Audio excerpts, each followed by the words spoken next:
तो इस वीडियो को अंत तक जरूर देखें। और आपने अभी तक वीडियो को लाइक नहीं किया है तो प्रभु यीशु का नाम लेकर अभी इस वीडियो को लाइक करें और इस विशेष प्रार्थना में भाग लें, क्योंकि यह कोई साधारण प्रार्थनाएं नहीं है, बल्कि स्वयं परमेश्वर द्वारा प्रेरित की गई अमर प्रार्थनाएं हैं जो हर परिस्थिति में असरदार होती हैं।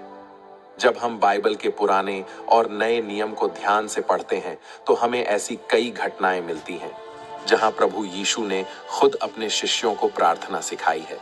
उन्होंने यह नहीं कहा कि बस प्रार्थना करो, बल्कि उन्होंने सिखाया कि कैसे प्रार्थना करनी चाहिए, कौन से शब्द परमेश्वर तक जल्दी पहुंचते हैं और कौन सी प्रार्थना से स्वर्ग के द्वार खुलते हैं। यही नहीं, बाइबल में कई जगहों पर परमेश्वर के चुने हुए लोगों की प्रार्थनाएं दर्ज हैं जो कभी असफल नहीं हुई। जब इन लोगों ने प्रार्थना की तो परमेश्वर ने तुरंत उत्तर दिया, क्योंकि ये प्रार्थनाएं खुद परमेश्वर द्वारा प्रेरित थीं। तो चलिए प्रियो, बिना देर किए जानते हैं बाइबल में लिखी 3 अमर और शक्तिशाली प्रार्थना जो कभी असफल नहीं होती।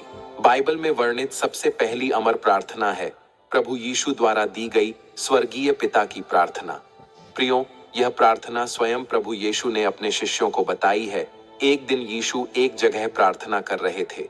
जब वह प्रार्थना कर चुके तो उसके चेलों में से एक ने उनसे कहा, हे प्रभु, जैसे यूहन्ना ने अपने चेलों को प्रार्थना करना सिखाया, वैसे ही हमें भी प्रार्थना करना सिखा। यह वचन लूका 11वें वचन 1 में साफ लिखा है, आप जाकर पढ़ सकते हैं। तब यीशु ने यह पवित्र और अमर प्रार्थना सिखाई जिसे हम आज स्वर्गीय प्रार्थना के नाम से जानते हैं। इस प्रार्थना का उल्लेख नए नियम में 2 जगह पर मिलता है, एक मत्ती 6 में और दूसरा लूका 11 में। प्रभु यीशु ने जो आपने शिष्यों को प्रार्थना सिखाई थी वह अमर प्रार्थना इस प्रकार थी, इसे ध्यान से सुनिए। हे हमारे पिता, तू जो स्वर्ग में है, तेरा नाम पवित्र माना जाए, तेरा राज्य आए, तेरी इच्छा जैसी स्वर्ग में पूरी होती है वैसे पृथ्वी पर भी हो। हमारी दिन भर की रोटी हमें आज दे और हमारे अपराधों को क्षमा कर जैसे हम भी अपने अपराधियों को क्षमा करते हैं, और हमें परीक्षा में न ला परंतु बुराई से बचा, क्योंकि राज्य और सामर्थ्य और महिमा युगानुयुग तेरी ही है, आमीन। प्रियो, इस प्रकार की शक्तिशाली प्रार्थना प्रभु यीशु ने अपने शिष्यों को बताई थी। यह प्रार्थना इतनी शक्तिशाली इसलिए है क्योंकि यह प्रार्थना स्वयं प्रभु यीशु ने अपने शिष्यों को सिखाई थी, जिससे यह स्पष्ट होता है कि यह परमेश्वर की इच्छानुसार की जाने वाली सबसे प्रभावशाली प्रार्थनाओं में से एक है। इस प्रार्थना में हर वह तत्व शामिल है जो एक सफल और प्रभावशाली प्रार्थना में होना चाहिए। जब कोई व्यक्ति इसे पूरे दिल से करता है तो वह परमेश्वर के करीब पहुंच जाता है और जीवन में चमत्कारिक बदलाव देखता है। इस प्रार्थना को अमर इसलिए कहा जाता है क्योंकि यह न केवल यीशु के द्वारा सिखाई गई है बल्कि हर परिस्थिति में प्रभावी है। कोई भी इसे किसी भी समय कर सकता है और यह हमेशा फलदायी होती है।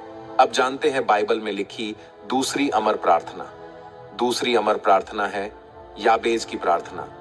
आप में से कई लोगों के मन में यह सवाल आया होगा कि ये याबेज कौन था और क्यों इसकी प्रार्थना को अमर कहा जाता है। तो प्रियो, मैं आपको बता दूं कि बाइबल में याबेज के बारे में केवल 2 ही वचन हैं, लेकिन वे 2 वचन उसकी पूरी कहानी बता देते हैं। एक इतिहास 4 वचन 9 में बताया गया है कि याबेस अपने भाइयों से ज्यादा प्रतिष्ठित व्यक्ति था। उसकी मां ने उसे याबेस नाम दिया था क्योंकि उसकी मां ने इसे पीड़ित होकर उत्पन्न किया था। इसका अर्थ यह हुआ कि याबेज का नाम ही दुख था। जब भी कोई उसे पुकारता तो उसका नाम ही उसे याद दिलाता कि उसका जीवन दुख से भरा हुआ था। लेकिन याबेज ने हार नहीं मानी। उसने परमेश्वर से एक शक्तिशाली प्रार्थना की। याबेज के अमर प्रार्थना का उल्लेख एक इतिहास 4 वचन 10 में किया गया है। याबेज ने परमेश्वर को प्रार्थना में कहा कि भला होता कि तू मुझे आशीष देता और मेरा देश बढ़ाता और तेरा हाथ मेरे साथ रहता और तू मुझे बुराई से बचाता और मुझे दुख ना होता।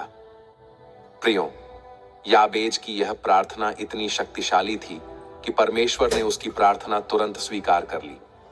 याबेज की यह प्रार्थना बाइबल की सबसे शक्तिशाली प्रार्थनाओं में से एक है। इस प्रार्थना को इसलिए अमर कहा जाता है क्योंकि यह विपरीत परिस्थितियों को बदलने की प्रार्थना है। यदि आपका जीवन दुखों से भरा है तो यह प्रार्थना आशीषों को आकर्षित करती है। यह प्रार्थना दिखाती है कि परमेश्वर किसी भी व्यक्ति की सीमाओं को बढ़ा सकता है, उसकी परेशानियों को दूर कर सकता है और उसे अनगिनत आशीषें दे सकता है। अब जानते हैं बाइबल में लिखी तीसरी और आखिरी अमर प्रार्थना। तीसरी अमर प्रार्थना है हन्ना की प्रार्थना। बाइबल में हन्ना की प्रार्थना एक अमर प्रार्थना है जो धैर्य, विश्वास और परमेश्वर की शक्ति का सबसे बड़ा उदाहरण है। आप सभी ने कभी ना कभी हन्ना की कहानी तो सुनी होगी। हन्ना एल्काना नामक व्यक्ति की पत्नी थी। वह निसंतान थी, जबकि उसकी सौतन पनिन्ना के कई बच्चे थे। इस वजह से पनिन्ना हमेशा उसे ताने मारती और अपमानित करती थी। हर साल एल्काना अपने परिवार को लेकर परमेश्वर की आराधना करने के लिए शीलो जाता था। वहां याजक एली यहोवा के भवन में सेवा करता था। हन्ना अपने जीवन के इस दर्द को और सहन नहीं कर पा रही थी। वह इतनी व्याकुल थी कि उसने रो रो कर परमेश्वर से एक शक्तिशाली प्रार्थना की जो आज तक अमर और प्रभावशाली मानी जाती है। हन्ना की इस प्रार्थना का जिक्र एक शमूएल एक वचन 10 और 11 में मिलता है। हन्ना बहुत दुखी थी। वह बहुत रोई जब उसने यहोवा से प्रार्थना की। उसने परमेश्वर से विशेष प्रतिज्ञा की। उसने कहा,